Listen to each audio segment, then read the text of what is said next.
Méditation de la communauté des disciples du Christ vivant en ce vendredi de la 11e semaine du temps ordinaire, année liturgique C.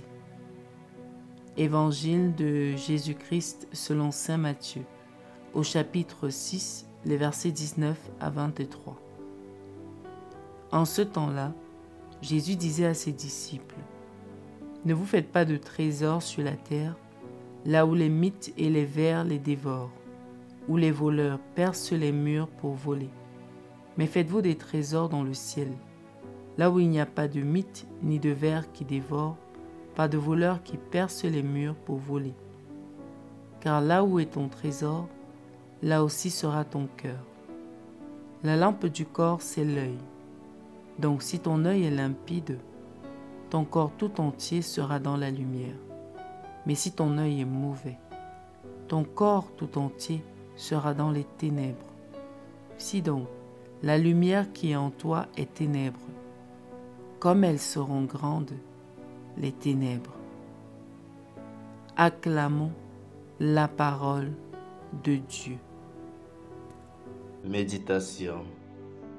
Bien-aimés de Dieu, rendons grâce au Seigneur pour le don de sa parole, à travers laquelle il nous montre le chemin qui conduit à la vie éternelle. Pour nous mener à ce trésor inestimable, il nous invite aujourd'hui à un renversement total dans notre système de valeurs. Il nous invite à nous attacher, non pas à de l'argent ou aux biens matériels, mais aux choses célestes. Notre cœur, en effet, doit battre uniquement pour Dieu, notre seul et vrai bonheur. Les paroles de Jésus dans l'évangile de ce jour nous interpellent de manière profonde. Très souvent, nous vivons comme si nous étions venus au monde pour accumuler les richesses et nous ne pensons à rien d'autre. Gagner de l'argent, avoir toujours plus, est la seule motivation de la plupart des hommes et des femmes de ce temps. Le Christ nous invite donc aujourd'hui à faire un choix fondamental. Investir son cœur dans Dieu ou dans de l'argent. Jésus nous rappelle que notre cœur se tourne naturellement vers ce que nous estimons le plus. Mais prenons garde. Si notre espoir est dans les biens matériels, nous risquons la déception, l'humiliation et la honte, car tout cela est vanité. Mettons notre espoir dans le Seigneur, et il ne nous décevra jamais. Il est le seul trésor véritable de notre vie. Le Christ nous rappelle également que la lampe du corps, c'est l'œil. Saint Thomas interprète qu'en parlant de l'œil, Jésus se réfère à l'intention de l'homme.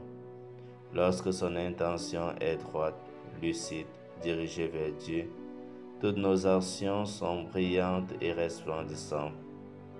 Par contre, lorsque l'intention n'est pas droite, quelles ténèbres y aura-t-il?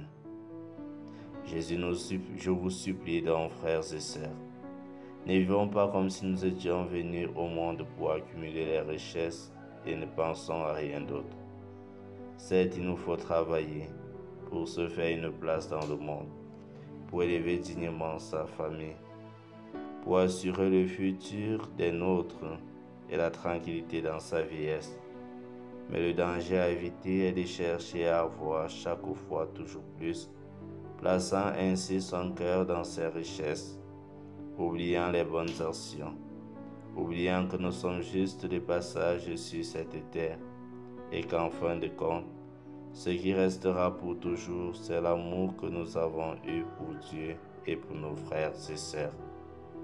Nous devons comprendre que tout ce que nous possédons, gagnons et accumulons ne nous est profitable en cette vie terrestre qu'en vue de la vie éternelle.